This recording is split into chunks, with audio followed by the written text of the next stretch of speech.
لا إله إلا الله محمد رسول الله. Assalamualaikum warahmatullahi wabarakatuh. Waalaikumsalam warahmatullahi wabarakatuh. Alhamdulillahi rabbil alamin. Wassalatu wassalamu ala asrafil anbiya'i wal mursalin nabiyina habibina Muhammadin sallallahu alaihi wasallam. Rabbi israh li sadri wa yassir li amri wahlul 'uqdatam min lisani yafqahu qawli. Allahumma zidna ilman warzuqna fahman wa amalan mutaqabbalan. Hadirin jamaah salat subuh yang dimuliakan Allah, pertama-tama mari kita bersyukur kepada Allah Subhanahu wa taala atas segala nikmat yang Allah limpahkan. Di antaranya pada pagi hari ini Allah Subhanahu wa taala masih memberikan kepada kita nikmatul hayah, nikmatul iman, wa nikmatu as-sihhati wal faragh.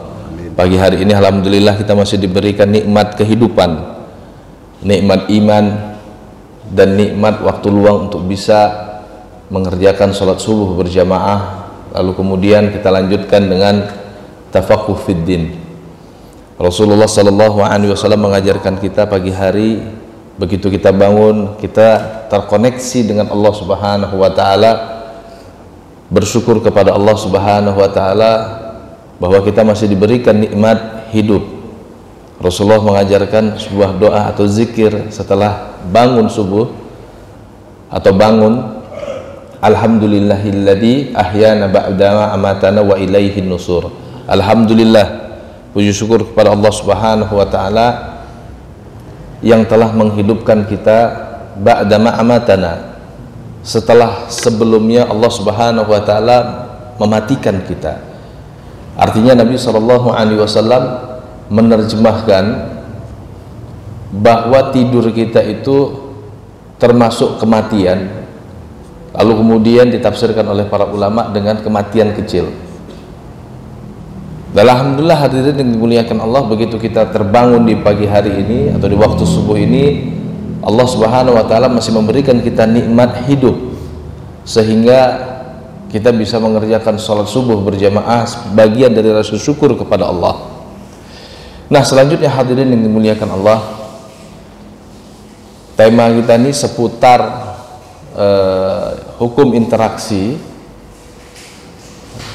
dengan produk-produk yang mendukung para agresor atau genosida yang hari ini kita sama-sama menyaksikan telah menghancurkan nilai-nilai kemanusiaan. Nah, untuk itu hadirin yang dimuliakan Allah, pertama ada hadis Nabi sallallahu alaihi wasallam di mana Nabi sallallahu alaihi wasallam dalam hadis tersebut menceritakan ada seseorang, kata Nabi sallallahu alaihi wasallam, as'atha akhbara, as'ath wa akhbar, rambutnya keriting, acak-acakan. As'as itu acak-acakan, wa akbar, badannya itu berdebu, bergubar. Maksud Nabi SAW menceritakan kisah ini, Nabi SAW ingin menceritakan bahwa ada orang dalam keadaan safar. Begitu di tengah-tengah safar, ya muddu yadihi, kata Nabi SAW, dia bentangkan tangannya memohon kepada Allah, ya Rab, ya Rab. Tapi kata Nabi SAW, fa anna yustajabulah, bagaimana mungkin si fulan ini doanya dikabulkan? Wa mat'amuhu haramun wa syarabuhu haramun wa libasuhu haramun, yang dia makan, yang dia konsumsi haram, harta haram, yang dia minum juga harta haram, bahkan baju yang dia kenakan juga harta haram. Nabi SAW mengatakan gara-gara konsumsi makanan haram, minuman haram, dan yang ia kenakan haram, maka doanya tidak dikabulkan. Padahal hadirin yang dimuliakan Allah, hadis tadi menceritakan sebagaimana yang dituliskan oleh para ulama, bahwa ketika kondisinya as'asa akhbara wa fis safar, itu sebenarnya dia sedang mengumpulkan sebab doa dikabulkan. Yang pertama itu dia dalam keadaan safar, yang kedua itu dia berpenampilan kusut dan berdebu, yang ketiga dia sudah membentangkan tangannya memohon kepada Allah Subhanahu wa taala, dan yang keempat dia menyebut-nyebut nama Allah, ya Rab, ya Rab. 4 faktor ini adalah faktor yang menyebabkan doa itu diijabahi. Tapi hadirin yang dimuliakan Allah, ternyata tidak diijabahi. Tidak diijabahi hanya karena yang dia konsumsi adalah harta haram. Yang dia kenakan itu harta haram. Nabi SAW dalam hadis yang lain mengatakan, salasu da'awatin mustajabah la syakka fihinna, da'watul mazlum, da'watul musafir, da'watul walid ala waladihi. Nabi SAW menerangkan ada 3 sebab atau ada 3 doa. Doa itu pasti mustajab. Doa itu pasti dikabulkan oleh Allah Subhanahu wa taala. La syakka fihinna. Tidak diragukan, kata Nabi SAW. Yang pertama itu da'watul mazlum, doa orang yang sedang terzalimi, doanya mustajab. Yang kedua da'watul musafir, doa orang yang dalam keadaan safar. Makanya Nabi SAW mengajarkan kalau sedang safar perbanyak doa, perbanyak zikir, terus terhubung dengan Allah Subhanahu wa taala. Dan yang terakhir itu da'watul walid ala waladihi, doa orang tua untuk anaknya, mustajab. Tapi hadirin yang dimuliakan Allah, 3 dakwah yang disebutkan Nabi SAW atau 3 doa yang disebutkan Nabi SAW tadi tidak akan menjadi mustajab kalau kemudian yang doa itu yang dia konsumsi, yang dia makan, yang dia minum berasal dari benda haram. Yang dia kenakan entah pecinya, entah sendalnya, entah bajunya, kalau itu semua dari harta haram atau benda haram, maka doanya tidak akan dikabulkan oleh Allah, sekalipun dia dalam keadaan safar atau sekalipun dia adalah seorang ayah yang baik yang mendoakan keberhasilan anaknya. Ghairu mustajab, menjadi tidak mustajab. Dalam hadis yang lain Nabi SAW mengatakan, kam min ath'ath akhbar dhi timraini la yu'bahu lahu law aqsama Allahi la barra minhum al-Bara' bin Malik.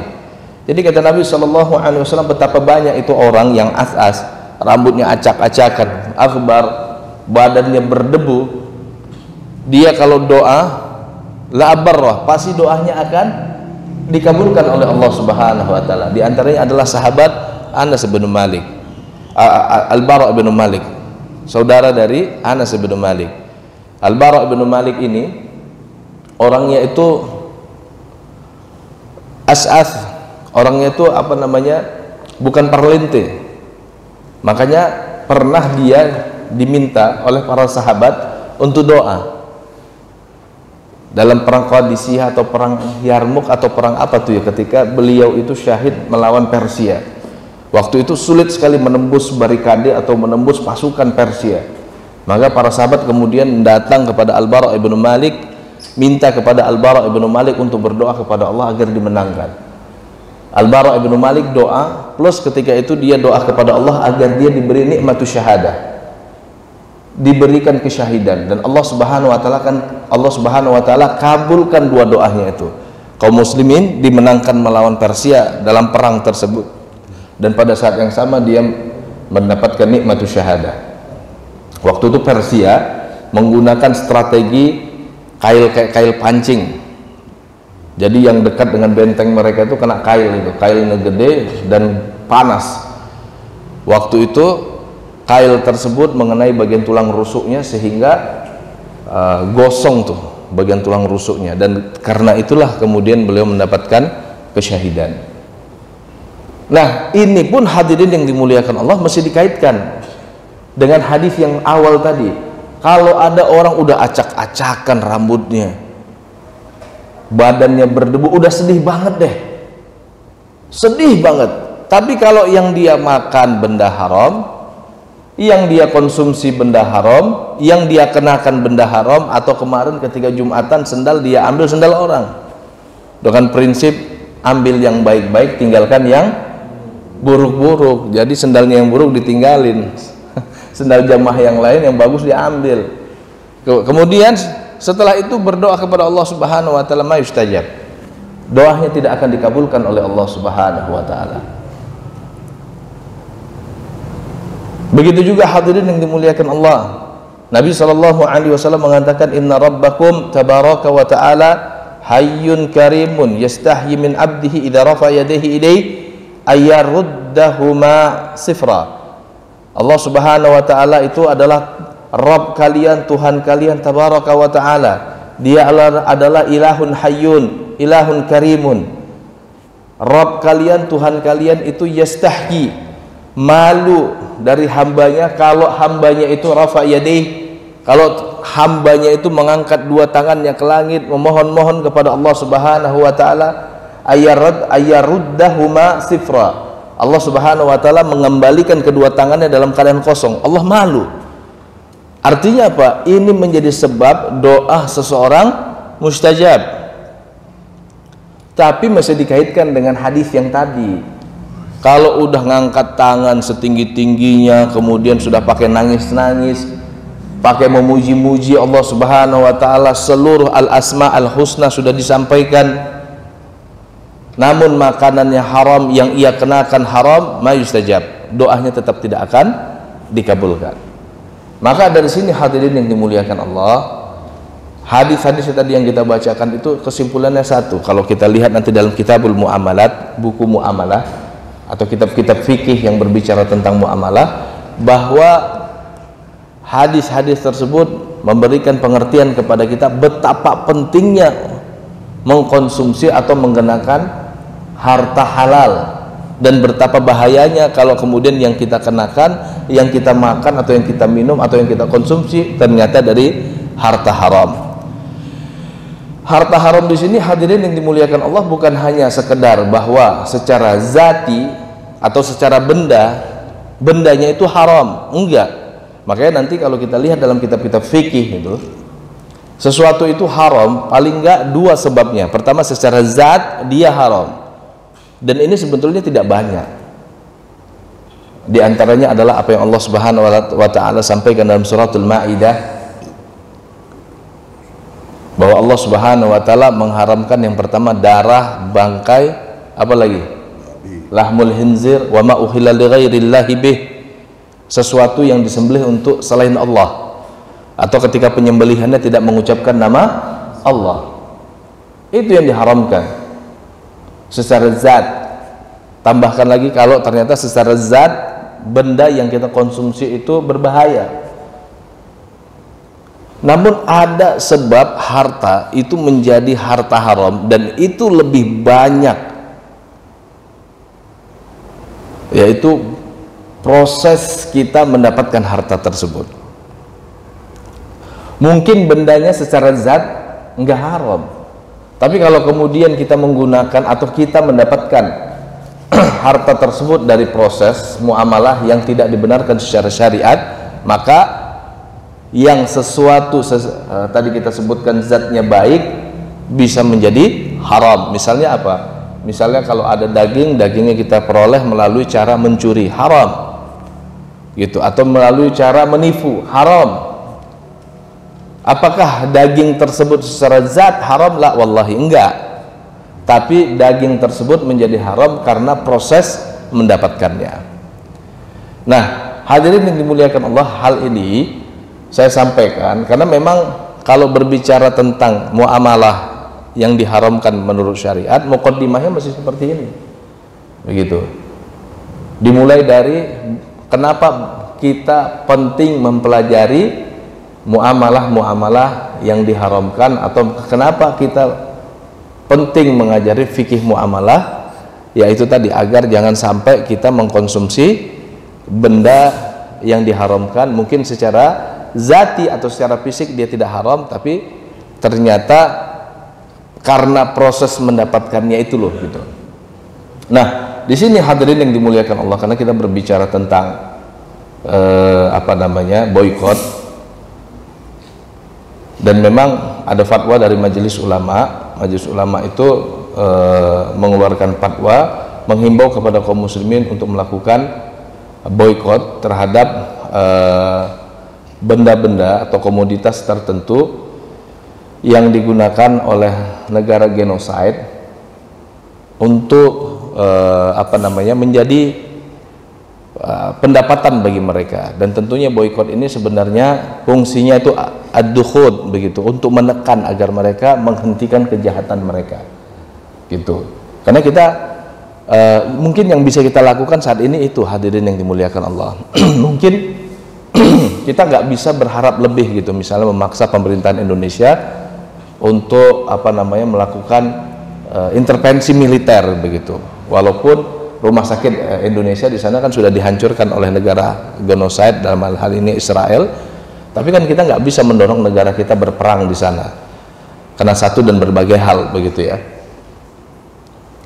Maka mungkin yang bisa kita lakukan adalah melakukan boikot, begitu. Nah, untuk itu hadirin yang dimuliakan Allah, sebenarnya boikot ini apa, begitu ya? Kan sering orang meneriakkan boikot. Nah, sebenarnya boikot ini apa, begitu. Nah, nanti juga coba kita korelasikan dengan fatwa MUI terkait dengan boikot ini, atau nanti sebagian cuplikan dari fatwa MUI yang akan kita bacakan di sini. Karena kemarin kebetulan saya ketemu dengan Buya Amir Shah Tambunan, ngobrol. Beliau ini kan sekjen MUI plus juga atasan saya. Jadi termasuk tema yang saya obrolkan itu tentang fatwa terbaru tentang boikot itu dan apa sikap kita terhadap khususnya kaum muslimin Palestina dan bangsa atau negara Palestina yang hari ini sedang dijajah oleh Israel. Pertama, hadirin yang dimuliakan Allah, setelah saya buka-buka beberapa literatur yang berbicara tentang boikot, ada skripsi yang saya kutip juga, ada juga jurnal yang saya kutip. Ternyata boikot ini diambil dari nama seseorang. Dulu ada orang Irlandia, atau kalau sekarang mungkin maksudnya Inggris ya, Irlandia Utara, namanya Kapten Charles Boycott. Nah, beliau inilah yang menggunakan taktik boikot untuk menekan kelompok atau untuk menekan lawannya, begitu. Lalu kemudian sederhananya yutlaq alaihi boykot, begitu, dari gara-gara nama Kapten Boykot. Kapten Boykot ini menggunakan strategi atau taktik boykot untuk menekan lawan-lawannya. Akhirnya strategi ini disebut boykot. Dan kalau kita buka KBBI, boykot ini ternyata diterjemahkan bersekongkol, menolak untuk bekerja sama, berurusan dengan dagang, atau bahkan bicara atau sebagainya. Tadi fungsinya untuk menekan. Dan ternyata di zaman Nabi SAW ada boikot, dan boikot itu berasa sekali ya. Jadi ada peristiwa ketika Rasulullah SAW berdakwah di Mekah. Ketika itu kedua pamannya itu sengketa.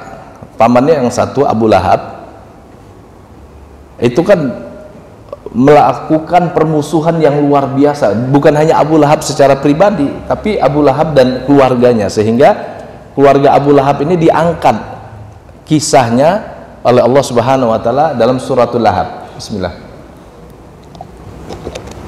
Nah, dia dan istrinya itu kan melakukan serangan kepada Nabi dan dakwah Nabi SAW.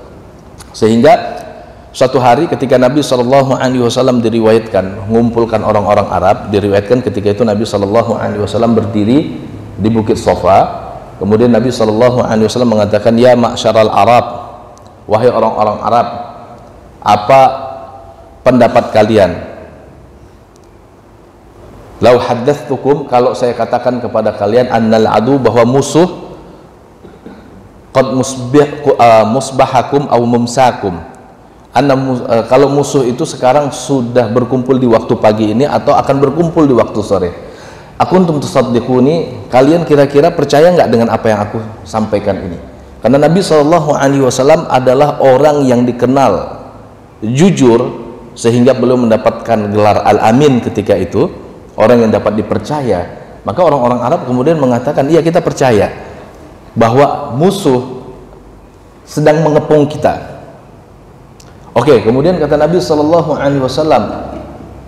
kalau begitu dalam sebuah riwayat, qulu la ilaha illallah tuflihu. Kalau gitu, ucapkan la ilaha illallah, pasti kalian akan beruntung. Atau dalam sebuah riwayat Rasulullah SAW diriwayatkan mengatakan, wahai orang-orang Arab, bahwa baina yadayhi azabun azim, di depan kita ini, masa depan kita ini nanti akan diliputi azab yang pedih. Artinya Nabi SAW mengajak mereka untuk beriman kepada Allah Subhanahu wa Ta'ala. Nah, pada saat yang sama ada seorang paman yang kita sebut Abu Lahab tadi. Kemudian Abu Lahab datang di situ menghardik Nabi SAW. Kata Abu Lahab, ya Muhammad, alihadatu jama'tumuni, apakah karena perbuatan konyol ini kau kumpulkan kami di sini? Tabban yadak, celakalah engkau ya Muhammad. Lalu kemudian Allah Subhanahu wa Ta'ala kontan pada saat itu juga merespon ucapan Abu Lahab ini dengan menurunkan bukan hanya satu ayat atau dua ayat, satu surat. Tabbat yada abi lahabi wa tabba, tabbat yada abi lahab, celaka tangan Abu Lahab itu, atau celaka Abu Lahab. Disebut yada, tangan ini kan secara bahasa, kalau saya baca ya beberapa buku-buku tafsir, termasuk kalau versi Indonesianya itu tafsirnya Pak Quraisy Shihab, kalau Arabnya itu saya baca bukunya atau tafsirnya Imam Zamakhsyari, ternyata disebut tangan, celakalah kedua tangan, karena maksud orang Arab atau maksud kata tangan di situ adalah perbuatan. Biasanya orang kan melakukan sesuatu itu dengan tangan. Begitulah kenapa Allah Subhanahu wa Ta'ala mengatakan tabbat yada abi lahab, celakalah, yang secara harfiah kalau kita terjemahkan Bapak-bapak yang dimuliakan Allah, celakalah kedua tangan Abu Lahab. Tapi yang dimaksud dengan tangan di sini adalah perbuatan Abu Lahab. Wa tabba. Nah, kata watabba ini dipahami oleh para ulama, diantaranya kalau kita baca tafsir Ibnu Katsir, ini sebagai pengukuhan atau bisa juga doa. Dan benar saja ketika Allah Subhanahu wa Ta'ala pertama mengabarkan tabbat yada abi lahab, yang celaka itu justru tangannya Abu Lahab, yang celaka itu justru apa yang dilakukan Abu Lahab, dan sungguh nanti dia akan celaka. Pertama itu kabar, yang kedua doa. Dan benar saja ketika Abu Lahab mati, itu dia tuh kayak terserang virus gitu ya, sehingga ketika dia mati itu badannya membusuk, jadi celaka sekali di dunia. Allah Subhanahu wa Ta'ala hinakan. Dan bukan hanya Abu Lahab, ma aghna anhu maluhu wa ma kasab, keluarganya juga akan celaka, karena keluarganya ketika itu melakukan pembelaan. Istrinya khusus, bil khusus, dan kemudian anak-anaknya juga melakukan pembelaan. Istrinya itu namanya Ummu Jamil, ya, binti Harb. Ummu Jamil ini saudari dari Abu Sufyan, dari keluarga besar juga di Mekah ketika itu. Istrinya ini Ummu Jamil itu pernah menghina Nabi SAW. Jadi waktu itu diriwayatkan, hadirin yang dimuliakan Allah, riwayat ini bisa ditemukan dalam tafsir Ibnu Katsir, wahyu itu sempat semacam terputus, tapi bukan terputus, lama turunnya.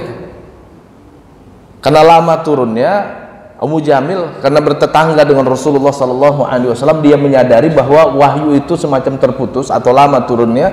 Apa dia katakan kepada Muhammad SAW? Ya Muhammad, ara ana syaitonaka qad tarakaka. Ya Muhammad, saya lihat kayaknya setan kamu sudah meninggalkan kamu ya Muhammad. Dengan omongan tersebut, Nabi Muhammad SAW merasa terpukul dan sedih. Akhirnya turun satu ayat dalam surat Duha, ma wadda'aka rabbuka wa ma qala. Ma wadda'aka wallahu la yuwaddika. Allah tidak pernah meninggalkanmu ya Muhammad, dan Allah Subhanahu wa Ta'ala tidak pernah membencimu. Nabi SAW, Muhammad SAW sempat terpukul, hadirin. Karena omongan tersebut gitu seolah-olah tanda kutip kayaknya benar begitu, karena wahyu turunnya lama sekali ketika itu, sehingga Nabi SAW merasa kayaknya Allah Subhanahu Wa Taala sedang tidak ridho atau membenci saya. Ditambah lagi omongan Ummu Jamil, makanya Allah Subhanahu Wa Taala mengatakan keluarganya tidak akan bisa memberikan manfaat apapun. Wa makasab. Begitu juga wa mar'atuhu hammalatal hatab.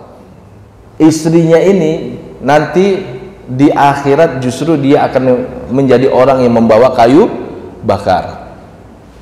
Ada yang menafsirkan secara harfiah, sebagian ulama menafsirkan secara harfiah atau hakiki, bahwa nanti istrinya Ummu Jamil itu benar-benar bawa kayu bakar, Pak, yang akan membakar suaminya.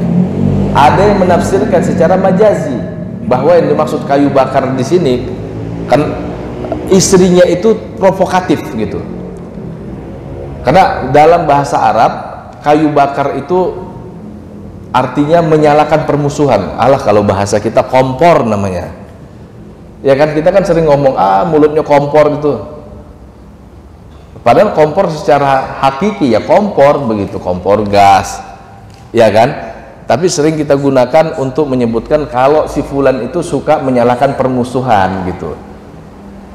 Dan untuk makna kedua ini, kenyataannya demikian. Ummu Jamil itu sering memprovokasi orang-orang untuk membenci Muhammad SAW dan membenci dakwah Muhammad SAW. Dan puncaknya hadirin yang dimuliakan Allah, Abu Lahab beserta istrinya dan petinggi-petinggi Arab ketika itu, mereka berkumpul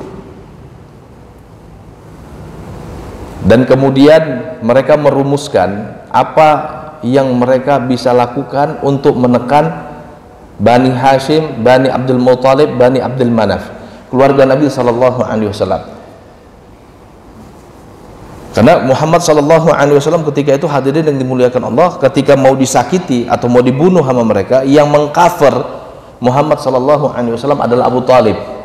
Dan Abu Talib ini adalah pimpinan dari Bani Hashim, keluarga Muhammad SAW, pimpinan dari Bani Abdul Muttalib, pimpinan dari Bani Abdul Manaf. Sehingga Abu Lahab, paman Nabi yang lain, gak berani karena harus berhadapan dengan saudaranya Abu Talib. Begitu juga Abu Jahal, begitu juga Utbah dan yang lain gak berani menyakiti Muhammad SAW karena Abu Talib pasang badan. Walhasil hadirin yang dimuliakan Allah, mereka kumpul di lembah Al-Mahsib, petinggi-petinggi Quraisy. Mereka rumuskan apa nih strategi yang tepat untuk menekan Abu Talib, menekan Bani Hashim, menekan Bani Abdul Manaf, menekan Bani Abdul Muttalib, agar menyerahkan Muhammad SAW kepada mereka, karena mau mereka bunuh itu. Begitu. Akhirnya hadirin yang dimuliakan Allah, pertemuan itu melahirkan sebuah kesepakatan, yang inti kesepakatan itu adalah al-hasar, atau memboikot Bani Hashim, Bani Abdul Manaf, Bani Abdul Muttalib, bahwa mereka tidak akan berkumpul, tidak akan berdagang, tidak akan berbaur, tidak akan berbicara, tidak akan memasuki rumah Bani Abdul Muttalib, Bani Hashim, Bani Abdul Manaf, sampai ketiga rumpun keluarga besar ini menyerahkan Muhammad SAW. Jadi efek dari boikot itu luar biasa secara psikis khususnya. Akhirnya orang-orang tuh nggak ada yang mau dagang dengan ketiga keluarga besar ini, Bani Hashim, Bani Abdul Manaf, Bani Abdul Muttalib. Sampai-sampai akhirnya mereka itu, hadirin yang dimuliakan Allah, tinggal di sebuah lembah di Mekah ketika itu. Dan diriwayatkan ketika itu posisinya luar biasa kayak paceklik gitu, sehingga harus makan daun-daun, dan beberapa keluarga, beberapa personal, beberapa anak-anak itu mati karena efek boikot itu tersebut gitu. Dan ditambah lagi hadirin yang dimuliakan Allah, setelah itu, ini nanti kalau kita pelajari dalam sirah Nabawiyah, tahun itu disebut Amul Huzn, tahun kesedihan, karena pada tahun itu juga Ibunda Khadijah wafat, dan pada tahun itu juga akhirnya Abu Talib wafat. Rasulullah SAW mendengar Abu Talib dalam keadaan sekarat. Rasulullah diriwayatkan dalam Sahih Bukhari ya, datang ke rumah Abu Talib, kemudian Rasulullah ketika sampai di rumah Abu Talib masuk ke kamarnya, kamar pribadinya, di situ ternyata sudah ada Abu Jahal. Kata Rasulullah kepada pamannya, ya ammi qul la ilaha illallah kalimatun uhajju laka biha inallah. Wahai pamanku, ucapkanlah la ilaha illallah, satu kalimat yang nanti saya akan berargumentasi di hadapan Allah. Artinya engkau telah mengucapkan la ilaha illallah, engkau telah muslim, engkau layak masuk surga. Dan pada saat yang sama, hadirin yang dimuliakan Allah, Abu Jahal itu mendesak Abu Talib juga. Ya Abu Talib, atarghabu an millati Abdul Muthalib. Wahai Abu Talib, kamu ini ingin meninggalkan ajaran Abdul Muthalib, bapakmu itu? Kamu ingin merubah ajarannya, kamu berpaling kepada ajaran Muhammad? Akhirnya bimbang Abu Talib, sampai kemudian yang terakhir kali terucap dari lisannya itu, saya tetap di atas ajaran Abdul Muthalib, ana ala millati Abdul Muthalib. Begitu. Nabi saking sayang sama pamannya, bagaimana nggak sayang Pak? Selama pamannya hidup, pamannya itu yang menjadi orang terdepan membela Nabi. Kecil diasuh oleh pamannya, dibesarkan oleh pamannya. Begitu kemudian Nabi SAW diangkat menjadi Nabi, dakwahnya ditekan, dia pasang badan untuk melindungi Nabi SAW. Sampai-sampai saking Nabi ingin berbaktinya kepada pamannya ini, dia katakan, ya ammi sa'astaghfiranna malam unha angka. Wahai pamanku, saya pasti akan mendoakan agar engkau diampuni selama saya tidak dilarang oleh Allah. Dalam tafsir Mukatsir kemudian beliau menukilkan hadis yang diriwayatkan Bukhari dan yang lain-lain. Di hadis tersebut disebutkan bahwa karena ucapan Nabi yang seperti itu, turunlah surat At-Taubah ayat 113. Maka lin nabiyyi waladina amanu ayastaghfiru lil musyrikin. Enggak boleh bagi Nabi dan orang-orang beriman memohonkan ampunan kepada orang-orang yang mati di atas kesyirikan, walau kanu ulil qurba, sekalipun yang mati di atas kesyirikan itu adalah kerabatnya. Mimba di mata bayyana annahum min ashabil jahim, karena udah jelas kata Allah, yang mati di atas kesyirikan itu, yang tidak pernah beriman kepada Allah itu adalah penghuni neraka jahanam. Nah, kembali kepada tema, hadirin yang dimuliakan Allah, ternyata begitu Bani Hashim, Bani Abdul Manaf dan Bani Abdul Muthalib diboikot, dan puncak pemboikotannya itu bahwa Bani Hashim, Bani Abdul Muthalib, Bani Abdul Manaf itu nggak bisa akses air, pasokan air diputus, makanan diputus, orang-orang nggak boleh atau dilarang datang ke tempat mereka. Seluruh komoditi yang datang dari luar Mekah itu diborong oleh orang-orang Quraisy. Itu ternyata efektif banget menekan Bani Hashim, Bani Abdul Muthalib untuk menyerahkan Muhammad SAW kepada orang-orang Quraisy. Begitu. Jadi bisa kita katakan inilah boikot yang terjadi di zaman Nabi SAW. Nah, pertanyaannya, apakah boikot seperti ini boleh? Begitu. Maka kita katakan, justru kita tanya balik, apakah nggak boleh? Kenapa nggak boleh? Begitu. Karena kan niatannya baik, bahwa kita melakukan boikot itu untuk menekan musuh agar mereka tidak melakukan kejahatan. Kalau konteksnya kepada kita hari ini, kita boikot produk Israel atau seluruh perusahaan atau komoditi yang terapresiasi dengan Israel, atau bahkan dengan sekutu-sekutu Israel yang membiayai Israel untuk melakukan genosida di Palestina, kita berupaya menekan mereka gitu. Emang nggak boleh? Apa alasannya nggak boleh gitu? Kalau dikatakan, oh itu kan tindakan mengharamkan apa yang Allah halalkan, maka kita katakan tidak sama sekali. Kita tidak mengharamkan secara zati. Yang kita lakukan adalah seruan kepada orang-orang untuk tidak membeli produk tersebut, agar satu, menekan pemerintahan yang melakukan genosida dan kejahatan perang atau kejahatan kemanusiaan itu, agar mereka stop tuh kejahatan itu, stop tuh menghancurkan masjid dengan rudal-rudal mereka, stop tuh menghancurkan pemukiman-pemukiman sipil dengan rudal-rudal mereka, stop tuh menghancurkan rumah sakit, karena rumah sakit secara naluri kemanusiaan dan hukum perang internasional tidak boleh dirubuhkan, tidak boleh dihancurkan, dan bukan target sah militer. Stop tuh bunuh anak-anak, karena anak-anak wanita itu bukan militer dan bukan target sah dari peperangan ini. Yang kita mau lakukan tuh itu emang nggak boleh. Dan itu bukan berarti kita ingin mengharamkan komoditi tersebut secara zat, enggak. Kita hanya ingin melakukan tekanan begitu. Itulah yang disebut boykot, sebagaimana Kapten Boykot dulu memboikot lawannya begitu, menekan lawannya agar tunduk sesuai keinginan kita. Dan harusnya bukan hanya produk Israel, tapi juga produk-produk negara yang mendukung genosida di Israel, agar negara-negara tersebut berpikir 1000 kali untuk melakukan pembelaan kepada Israel dalam melakukan genosida itu. Benar nggak Pak? Gitu. Apa sih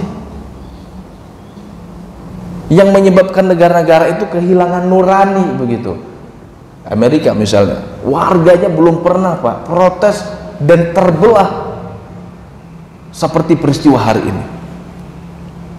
Sampai Universitas Harvard demo berjilid-jilid, sehingga pengusaha-pengusaha Yahudi memutuskan donasi mereka kepada Harvard, dan mahasiswa dengan bangga mengatakan nggak apa-apa, karena mereka nggak kepingin dapat kuliah gratis dari darah para bayi.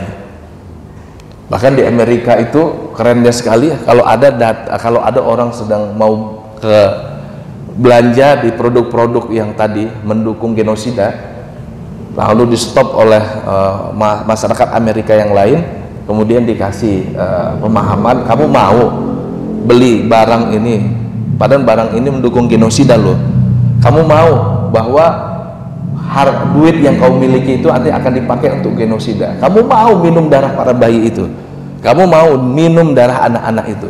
Akhirnya para pembeli balik Pak gitu.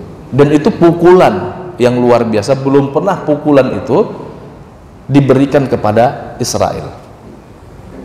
Dan menariknya lagi, ini fakta, ada yang melakukan riset bahwa Israel baru kali ini kalah dalam perang opini. Di masa kita Pak, Israel selalu bisa menang menyetir opini dunia, pemberitaan dunia. Tapi mereka kalah dengan Gen Z, generasi anak-anak kita yang usianya sekarang belasan atau 20 awal. Padahal dulu ada riset yang mengatakan Gen Z ini adalah generasi stroberi, generasi lembik, mudah putus asa, mudah marah kalau keinginannya nggak terpenuhi. Tapi hari ini mereka membuktikan kalau mereka layak dibanggakan, karena akhirnya anak-anak usia belasan ini buat konten edukasi dan menguasai media sosial, sehingga konten-konten Facebook, Twitter, IG, TikTok dibanjiri oleh video-video mereka gitu. Dan kemudian itulah yang memaksa dunia untuk berpikir 1000 kali kalau mereka harus diam. Akhirnya dunia itu nggak diam. Belum pernah loh Israel dimusuhi sedunia seperti hari ini. Di masa kita dulu kalah kita ya Pak ya. Nggak berhasil kita membalikkan fakta tersebut begitu, bahwa Israel benar-benar melakukan genosida, bahwa Israel itu nggak tahu diuntung, sudah diizinkan bermigrasi ke tanah Palestina, tahu-taunya kemudian mencaplok, membunuh, membantai masyarakat Palestina. Kan tuh kaum tak tahu diuntung tuh namanya gitu. Dan anak-anak kita sekarang itu narasinya keren-keren. Kemarin itu ada narasi bagus banget. Jadi ada konten kreator tuh ngomong, gua ditanya nih, bang, kenapa ada orang di Indonesia jadi pendukung Israel dari agama tertentu? Kemudian dia jawab, gua kasih tahu ya katanya, nggak perlu jadi Islam untuk menjadi pendukung Palestina, cukup lu jadi manusia dan punya nurani, lu bakal bela tuh Palestina. Dan gua kasih tahu juga, nggak perlu jadi kafir untuk membela Israel, cukup lu nggak punya nurani, lu nggak jadi manusia sesungguhnya, lu akan jadi pembela Israel. Jadi omongan-omongan yang apa namanya, kalau anak-anak sekarang tuh pas gitu tuh, narasinya pas gitu. Terus dia katakan gini, oh iya, itu ada salam buat lulu pada dari tembok-tembok di Palestina. Di tembok itu ada yang nulis segini, al-alam ma yuhibbuna ya dunia tidak mengasihi kita wahai ibu. Bagi saya tulisan itu dalam, Pak, seolah-olah tulisan itu ingin menghakimi saya gitu, bahwa saya tuh kehilangan rasa kemanusiaan saya karena saya tuh nggak tampil bersama mereka. Wah, sejak saya ngelihat tulisan itu, saya bilang saya nggak boleh diam nih. Saya ini adalah manusia sesungguhnya, punya nurani. Nggak akan tega hati saya ngelihat anak-anak dibunuh. Nggak akan tega hati saya melihat rumah dirobohkan. Akhirnya salah satu upaya saya itu saya cari Bang Onim. Ketemu, Pak. Ada salnya, mana nih? Ada nggak di sini? Dikasih sal. Kita bawa ke kantor waktu itu. Kita temukan dengan ketua MUI DKI waktu itu, Buya Risman. Jadi dalam pembicaraan itu kita tanya, bener nggak yang terjadi di sana itu seperti ini dan itu? Ternyata di sana itu, Pak, kita di luar salah ketika itu karena dijadikan target sah. Kalau kita kelihatan pesawatnya atau helikopternya itu langsung hajar kita, snipernya hajar kita. Di rumah pun salah. Karena kalau kita di rumah ya kita tinggal menunggu ajal saja. Ya kalau pelurunya nggak nyasar ke rumah kita, alhamdulillah hari ini masih hidup. Tapi kalau roketnya nyasar ke rumah kita, rubuh rumah kita, karena roketnya itu kayak nuklir gitu, puff gitu, hancur rumah, rubuh. Ya sudah, syahid, kata Bang Onim. Wah, saya makin renyuh hati saya begitu. Nah, untuk itulah hadirin yang dimuliakan Allah, kita katakan begini, al-aslu jawazu ta'amul ma'al yahud. Sebenarnya hukum asalnya itu boleh muamalah dengan Yahudi. Dengan siapapun dari non muslim itu boleh. Siapa yang mengharamkan? Padahal Nabi SAW dahulu diriwayatkan biasa berinteraksi, biasa bermuamalah, biasa berdagang dengan non muslim. Dalam hal ini adalah Yahudi yang ada di Madinah. Biasa, nggak ada masalah itu. Sebagaimana yang diriwayatkan hadirin yang dimuliakan Allah, wa qad sabata an Nabi sallallahu alaihi wasallam wa ashabuhu annahum ta'amalu ma'a yahudil Madinah fa amaluhum bisyirkah fil muzara'ah Khaybar wa bil bai' wa syira' wal qard wa ghairi dzalika minal muamalat. Bahwa diriwayatkan dalam hadis-hadis sahih bahwa Nabi sallallahu alaihi wasallam dan para sahabat mereka itu biasa muamalah dengan Yahudi Madinah. Mereka biasa tuh melakukan syirkah sebagaimana muzara'ah atau Khaybar. Pertanian Khaybar itu dilakukan secara sistem syirkah bagi hasil ya. Bil bai' Rasulullah biasa tuh jual beli dengan orang-orang Yahudi Madinah, bahkan pinjam biasa gitu. Misalnya diriwayatkan dari Ibunda Aisyah radhiyallahu anha bahwa Nabi sallallahu alaihi wasallam ishtara min Yahudi ta'aman ila ajal wa rahanahu dir'ahu, bahwa Nabi sallallahu alaihi wasallam pernah beli makanan dengan cara non tunai, dan Nabi sallallahu alaihi wasallam pernah menggadaikan perisainya. Hadis ini diriwayatkan Imam Bukhari. Nah, ini kalau kita lihat dalam buku-buku para ulama, misalnya Ihkamul Ahkam ya, para ulama mengatakan fihi dalilun ala zawazi muamalatil kufar. Hadis ini adalah dalil bolehnya kita berinteraksi dan berdagang dengan non muslim. Nanti kalau kita baca Imam Ibnu Hajar Al-Asqalani Asy-Syafi'i, ulama Syafi'iyah yang melakukan syarah terhadap Sahih Bukhari, juga mengatakan sama. Hadis-hadis ini seperti ini adalah dalil atau dasar yang membolehkan kerjasama atau bahkan dagang dengan non muslim, dalam hal ini Yahudi yang ditemui oleh Nabi SAW. Tapi problemnya adalah masru'iyatu muqata'atis syarikatihim indama yatawata'u 'alaiha al-jam'u wal al-ghafir minal muslimin bil gharimah. Jadi sebenarnya yang kita lakukan dengan muqata'atu syirkatihim, dengan melakukan boikot itu adalah untuk dukhut atau untuk menekan mereka agar mereka tidak melakukan pembantaian. Jadi bukan kita katakan interaksinya jadi haram total. Ya kalau kemudian pemerintah Israel atau pendukung Israel menghentikan genosida mereka, menghentikan kejahatan perang mereka, menghentikan kejahatan kemanusiaan mereka, ya mungkin kita bisa normalisasi lagi lah, kita beli produk mereka lagi, nggak ada masalah. Kita sebut sebenarnya aksi ini bisa temporary gitu, selama mereka tidak melakukan dosa-dosa kemanusiaan itu gitu loh, kita bisa normal lagi kok, nggak ada masalah. Tapi kalau mereka masih melakukan dosa-dosa kemanusiaan itu, melakukan genosida dan pembantaian, itu yang nggak bisa kita terima. Makanya Pak, kalau kita lihat Fatwa MUI, bapak-bapak nanti bisa masuk ke Fatwa MUI itu, diketik aja tuh Fatwa MUI boykot 2023, keluar tuh. Jadi dalam Fatwa MUI itu dituliskan memperhatikan. Ini saya bacakan ya poinnya. Satu, pendapat ulama terkait kebolehan ini distribusi zakatnya, maaf. Jadi ada poin nanti distribusi zakat, boleh nggak mendistribusikan zakat ke Palestina begitu?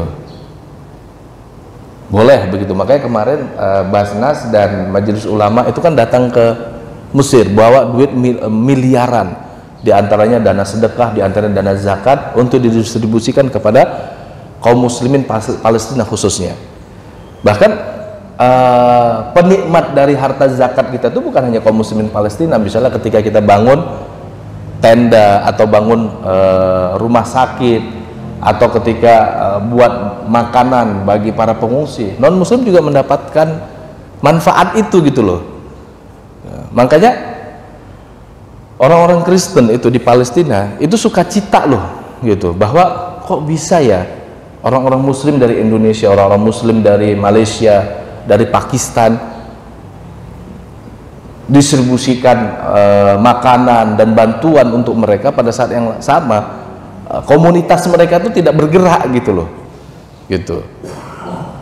Lalu kemudian buat video tuh Kristen Palestina itu, bahwa bukan hanya muslim yang dihancurkan, bukan hanya gereja yang dibom.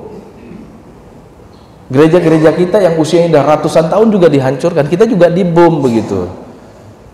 Dan betapa kesalnya Kristen Palestina tuh ngelihat komunitas Kristen di Indonesia itu melakukan dukungan kepada Palestina. Dan saya juga nggak habis pikir, kok bisa ya mereka mendukung pihak yang telah melakukan genosida itu hanya karena pemahaman dari kitab suci mereka itu. Kayak jadi mabuk agama saya lihat gitu, seolah-olah peminum darah ini adalah kelompok yang akan dijanjikan menang di akhir zaman.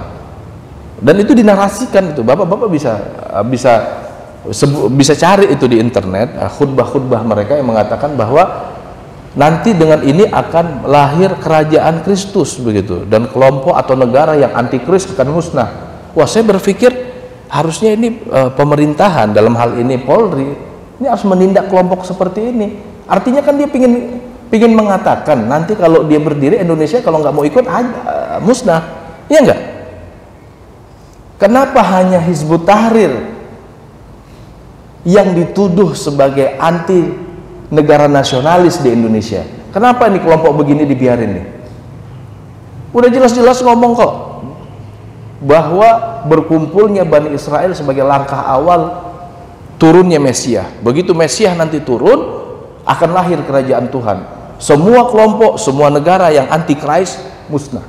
Indonesia, dia sebutkan bagaimana dengan Indonesia, kita nggak tahu. Kalau ternyata juga anti Christ, ya hilang. Itu jelas loh omongan dia begitu tuh. Kok nggak ada yang mempermasalahkan? Itu bingung saya tuh. Kenapa Hizbut Tahrir itu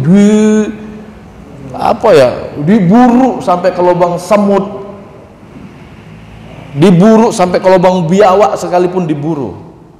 Yang nggak HT aja kepalanya ditulis HTI begitu. Ini jelas-jelas dibiarin kok. Ini kan kadang-kadang ketidakadilan yang begini nih yang buat kita marah begitu. Kalau memang dibuat aturan itu diberlakukan secara objektif gitu, siapapun begitu kan. Kalau aturan itu tebang pilih, ya kita nggak bisa terima gitu. Itu bukan aturan, itu sengaja untuk ngerjain kita namanya gitu. Maka nih poin pendapat ulama tentang haramnya bermuamalah dengan pihak yang memerangi umat Islam dalam Fatwa MUI di halaman halaman berapa ini? Halaman 7. Majelis Ulama Indonesia mengutip pendapat Imam Nawawi Asy-Syafi'i dalam syarah Sahih Muslim. Imam Nawawi mengatakan qad ajma'al muslimuna ala jawazi muamalati ahli dhimmah wa ghairihim minal kuffar idza lam yatahaqqaq tahrima ma ma'ahu lakin la yajuz lil muslim ay yabi'a ahlal harb silahan wa ala taharbin wa la yasta'inuna bihi fi iqamati dinihim. Pak, kaum muslimin sudah sepakat bahwa muamalah atau bahwa interaksi ekonomi dengan ahli dhimmah, interaksi ekonomi dengan non muslim yang disebut ahli zimmah itu jawaz, boleh, boleh selagi urusan interaksi ekonomi tersebut tidak jatuh dalam perkara haram, lam yatahaqqaq tahrima ma ma'ahu gitu. Lakin akan tetapi la yajuz, enggak boleh alias haram bagi kaum muslimin ayyabi'a ahlal harbi silahan, kaum muslimin melakukan transaksi jual beli senjata kepada kelompok ahli harbi atau non muslim yang menjadi musuh atau yang memerangi kaum muslimin, atau ala taharbi atau menjual produk-produk perang apapun secara mutlak, atau yasta'inuna bihi fi iqamati dinihim, atau membantu mereka dengan transaksi ekonomi tadi untuk menegakkan agama mereka atau menegakkan kekuasaan mereka. Jadi udah jelas banget ya fatwa Imam Nawawi, bukan karena produknya, tapi dengan kita interaksi ekonomi itu bisa mengokohkan kejahatan mereka begitu. Dan hari ini kan kita pakai boykot ini untuk nekan mereka agar mereka tidak melakukan kejahatan kemanusiaan gitu. Apa sih susahnya Pak nggak beli produk mereka gitu kan? Gitu, apa nggak kasihan begitu? Begitu juga Syekh Sayyid Ramdan Al-Buti dalam fatwanya pernah mengatakan yajib wujuban ainiyan muqata'atal aghdhiya wal bada'i al-amrikiyah wal israiliyah aidan idh huwa al-jihad allati yatasanna likulli muslim al-qiyamu bihi fi muwajahatil udwan al-israil. Wajib fardu ain sifatnya memboikot al-aghdhiya, makanan-makanan, produk makanan ciki dan segala macam lah itu ya, wal bada'i dan produk-produk komoditi-komoditi yang diproduksi Amerika dan Israel, karena ini termasuk jihad yang mudah dilakukan ya. Dan bagi setiap muslim bisa menghadapi agresi Israel dengan tindakan boikot ini atau jihad yang mudah dilakukan ini. Begitu juga hadirin yang dimuliakan Allah, ada beberapa pendapat para ulama yang dikutip, sehingga kesimpulannya sidang pleno memutuskan satu, mendukung perjuangan kemerdekaan Palestina atas agresi Israel, hukumnya wajib. Artinya segala bagi kaum muslimin khususnya nih ya, dan sebenarnya bagi manusia yang punya nurani, harusnya mereka melakukan perjuangan kemerdekaan Palestina atas pencaplokan, aneksasi, okupasi yang dilakukan Israel kaum tak tahu diri itu. Yang kedua, dukungan sebagaimana disebutkan dalam poin 1 di atas, termasuk dengan cara mendistribusikan zakat, infak dan sedekah untuk kepentingan perjuangan rakyat Palestina. Yang ketiga, pada dasarnya dana zakat harus didistribusikan, disalurkan kepada mustahik yang berada di sekitar muzaki. Kita muzaki misalnya, zakat di sini asalnya, hukum asalnya harusnya distribusinya itu di sekitar kita. Dalam hal keadaan darurat atau kebutuhan yang mendesak, dana zakat boleh didistribusikan ke mustahik yang berada di tempat yang lebih jauh, seperti perjuangan Palestina dan masyarakat Palestina yang hari ini luntang-lantung di kamp pengungsian. Keempat, mendukung agresi Israel terhadap Palestina atau pihak yang mendukung Israel, baik langsung maupun tidak langsung, hukumnya haram. Jadi haram tuh mendukung agresi Israel atau mendukung negara pendukungnya, nggak boleh. Dan salah satu metode paling efektif hari ini adalah boykot, demo, dan kemudian buat konten untuk menyatakan bahwa ini adalah kejahatan dan ini nggak benar gitu, agar dunia tahu. Dan walhamdulillah hari ini hadirin yang dimuliakan Allah, riset terakhir ada pergeseran. Tadinya konflik Israel Palestina itu dipahami konflik agama, artinya sempit sekali, sehingga orang-orang lain melihat wah itu kan urusan Yahudi dengan Muslim. Sekarang udah berubah.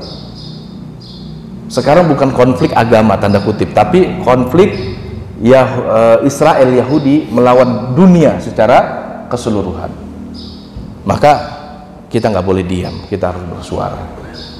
Bersuara tuh nggak sulit Pak, nggak keluar apapun gitu. Bapak tinggal cerita ke istri, ke anak, ke tetangga. Kalau Israel tuh kaum tak tahu diri, tak tahu diuntung, penjahat perang. Dan kita harus menyuarakan Benyamin Netanyahu harus ditarik ke pengadilan internasional dan dijatuhi hukuman sebagai penjahat peperangan. Itu adalah sikap kita sebagai dukungan kita. Palestina nggak minta Bapak datang ke sana bawa senjata, nggak usah, nanti Bapak ngerepotin. Nggak itu. Palestina juga nggak minta Bapak harus jual rumah untuk kasih mereka duit, enggak. Yang mereka butuhkan adalah dukungan Bapak. Bapak mau berdiri bersama mereka atau berdiri sama dengan penjahat kemanusiaan, genocide. Bapak mau doakan mereka atau Bapak mau minum darah bayi-bayi mereka. Ini saja, mudah-mudahan bermanfaat hadirin yang dimuliakan Allah. Nanti kita sambung dengan sesi diskusi. Saya akhiri. Billahi taufiq wal hidayah. Wassalamualaikum warahmatullahi wabarakatuh. Nah, ya silakan. Siapa yang ngomong? Assalamualaikum warahmatullahi wabarakatuh. Waalaikumsalam warahmatullahi Ini soal boikot memboikot nih Pak Ustadz. Ya. Jadi sebenarnya Yahudi ini di Israel ini di Palestina tuh nggak baru 3 tahun 4 tahun ini kan. Itu udah beberapa tahun terjadi pembunuhan segala, sehingga penjajahan. Nah, ini yang saya tanyakan, kenapa ini, saya bukan iniin MUI ya, kenapa MUI ini baru menurunkan fatwa ya di saat lagi seru-serunya ini? Kenapa nggak dari dulu untuk menurunkan fatwanya? Kalau dari dulu mungkin kita akan ada dampak seperti di luar negeri. Kalau di luar negeri itu yang saya lihat bahwa sebagian toko-toko Yahudi ya, bangsa McDonald's, Starbucks, Kentucky, itu banyak yang tutup, mempunyai dampak, sehingga dia tren daripada ininya turun sekali penjualannya gitu loh. Nah, kedua juga masalah tadi Pak Ustadz menjelaskan tentang hukumnya aja ya, hukum tentang boikot, sama sejarahnya tentang boikot. Nah, ini yang saya tanyakan nih, bagaimana solusinya untuk konflik. Sedang apakah MUI ini sudah mempunyai tim khusus yang ahli-ahli di bidang negeri, ya? Enggak, ahli-ahli yang di dalam negeri aja, kan banyak ahli-ahli IT ini Pak. Jadi ahli IT ini, karena produk itu yang saya lihat di dalam MUI itu hanya sabun ini itu. Nah, yang saya tanyakan ini tentang IT. Ini IT ini seperti Google, YouTube, segala macam. Itu kan produk seperti produk-produk Bill Gates lah. Itu kan produk-produk daripada Yahudi, ya. Ini apa ada MUI mencari solusi supaya di dalam IT ini kita ini udah gunain produk-produk, membuat program-program yang sifatnya memang mandiri. Mungkin bisa berbarengan dengan kerjasama dengan Turki. Kalau Turki itu dia punya produk sendiri untuk masalah WA, masalah ini gitu loh. Nah, apakah profesional daripada MUI ini sudah sampai ke sana? Terus satu lagi Pak, masalah yang sudah terlanjur. Ada teman saya punya toko, dananya dari UMKM sekian ratus juta ya kan. Itu banyak produk-produk daripada Yahudi. Nah, itu bagaimana solusinya gitu loh. Cara bagaimana, apakah dia harus tutup atau enggak dibiarkan aja dijual begitu aja. Ya kan, ataukah ya, jadi solusi, apakah ada solusi MUI ini mau memperhatikan seperti itu, sedangkan dia kan harus bayar utangnya dari UMKM nih, gitu loh. Terus kadang-kadang kita juga ini masih menggunakan sepatu-sepatu seperti Nike untuk lari pagi, Adidas, gitu loh. Itu ada lah di antara kita gitu. Banyak lah. Iya, makanya inilah itu solusinya gimana? Apa mau kita gantung, apa kita buang, atau kita kasih orang, gitu loh, atau kita kubur, atau kita diemin aja sampai tunggu fatwa MUI ini begitu agresif udah nggak ada bisa dipakai lagi, gitu loh. Kan walaupun bagaimana kan ya kita masih memegang istilahnya barang yang mendukung daripada Israel, bahkan kita pakai buat olahraga, buat ini gitu. Jadi itu aja ya Pak Ustadz. Ya. Terima kasih. Assalamualaikum warahmatullahi wabarakatuh. Assalamualaikum warahmatullahi wabarakatuh. Bismillah ya. Yang pertama di sini saya tidak mewakili MUI secara secara organisasi. Saya di sini melihat MUI sebagai objek begitu. Dan berinteraksi dengan pengambil kebijakan di MUI. Maka sebenarnya kalau ditanya tentang MUI, terutama tentang fatwa, yang paling berhak untuk menjawab itu Profesor atau Kiai Asrorun Ni'am. Beliau punya pondok di sini nih, di Pondok Petir, gitu. Atau kemudian Pak Sekjen ya, Buya Amir Shah Tambunan, rumahnya di Legoso. Mungkin beliau yang paling berhak untuk mewakili MUI berbicara bagaimana sikap dan langkah-langkah strategis MUI. Saya di sini ngelihat MUI sebagai objek aja. Nah, sebagai objek saya lihat MUI karena saya kan bergaul dengan mereka dan tanda kutip menjadi bagian dari mereka. MUI ini kan hanya lembaga yang punya tupoksi memberikan fatwa, tidak merumuskan kebijakan. Dan sekali lagi MUI tidak bisa merumuskan kebijakan. Dia hanya bisa merumuskan fatwa, yang fatwa itu bisa dikonsumsi untuk kaum muslimin. Bahkan MUI nggak bisa memaksakan fatwa itu karena nggak punya legalitas untuk memaksakan. Yang bisa memaksakan itu dalam sebuah kebijakan pemerintah. Legalitas MUI hanya memproduksi fatwa. Dan dalam hal ini ada yang bertanya kepada MUI, lalu kemudian MUI menjawab pertanyaan tersebut, diantaranya masalah boikot ini. Lalu kalau ditanya kenapa nggak dari dulu begitu, mungkin jawaban praktisnya bahwa kaum muslimin dulu nggak bertanya ke MUI, gitu.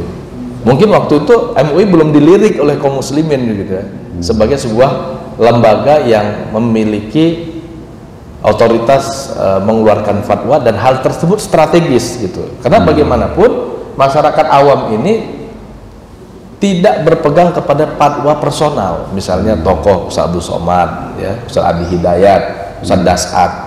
Masyarakat awam, masyarakat yang ada di bawah ini, grassroots itu nggak berpegang kepada mereka begitu. Sehingga ya mau nggak mau harusnya kaum muslimin ketika itu bertanyalah ke MUI begitu kan, bangunlah komunikasi dengan MUI. Toh MUI itu kan juga orangnya tanda kutip baik-baik lah begitu kan, pengurusnya juga banyak dari sekitar kita ini, dari komplek kita ini. Pamulang tuh banyak banget, MUI pusat tuh banyak banget, MUI Jakarta juga dari Tangsel banyak banget. Nah, poin selanjutnya adalah sebenarnya MUI secara organisasi dan person-personnya itu pingin mengupayakan bagaimana bisa berkontribusi yang terbaik untuk Palestina khususnya. Secara personal, kalau saya interaksi sama teman-teman, kalau ditanyakan tadi solusinya dari konflik ini apa, ada teman-teman menawarkan solusinya ya udah Palestina merdeka, Israel balik kampung. Oh, di mana kampungnya Israel? Ya dia tadi dari mana? Oh, Simon Peres dari Belarusia, balik aja ke Belarusia. Oh, si Anu dari Amerika, balik ke Amerika. Si Anu dari Argentina, balik ke Argentina. Si Anu dari Jerman, balik ke Jerman. Ngapain mereka kumpul di Palestina begitu. Nah, sebagian yang lain mendukung opsi satu wilayah dua negara. Nah, untuk poin kedua ini saya rasa rapuh karena tetap akan mengundang konfrontasi, namanya di satu wilayah ada dua kepemimpinan atau dua negara, walaupun mungkin berbatasan, tapi kayaknya susah juga gitu, tetap akan mengundang kesempatan konfrontasi Apalagi kalau kemudian wilayah Palestina itu terbelah seperti hari ini, di tengah-tengahnya Israel, pojok sebelah sana tepi barat, pojok sebelah sana jalur Gaza gitu. Jadi nggak solutif sekali. Nah, lalu kemudian kalau ditanyakan bagaimana UMKM hari ini begitu ya, hal ini memang banyak sekali dipertanyakan ke teman-teman di MUI, dan saya waktu itu tanya ya, dan mendengar sendiri beberapa jawaban-jawaban itu. Ya mungkin untuk hari ini ya kalau memang bisa disimpan aja tuh barang begitu. Nanti kalau Amerika udah nggak jahat lagi, Israel udah nggak jahat lagi, ya barang kita jual lagi gitu. Karena pada dasarnya barang itu kan selama zatnya baik atau zatnya nggak haram ya boleh jual beli kan gitu. Lalu bagaimana dengan barang-barang kita yang hari ini tuh ternyata produk-produk itu ya kalau bisa jangan dipertontonkan dulu lah begitu, kan nggak elok juga gitu ya. Misalnya Burger King sebutlah begitu kan, oh itu kan halal Ustadz, tapi kan nggak elok kalau kita yang tampilannya punya jenggot begitu ya tiba-tiba makan di situ, nih gua kasih tahu halal misalnya, provokatif sekali begitu, pasti kaum muslimin nggak terima dan orang-orang juga nggak akan terima. Untuk itu ya produk-produk yang dukung para penjahat genosida ini jangan dipakai dulu, nanti saya khawatir ada kaum muslimin yang lain salah paham dan mereka nggak terima dengan itu. Wallahu a'lam bishawab. Terima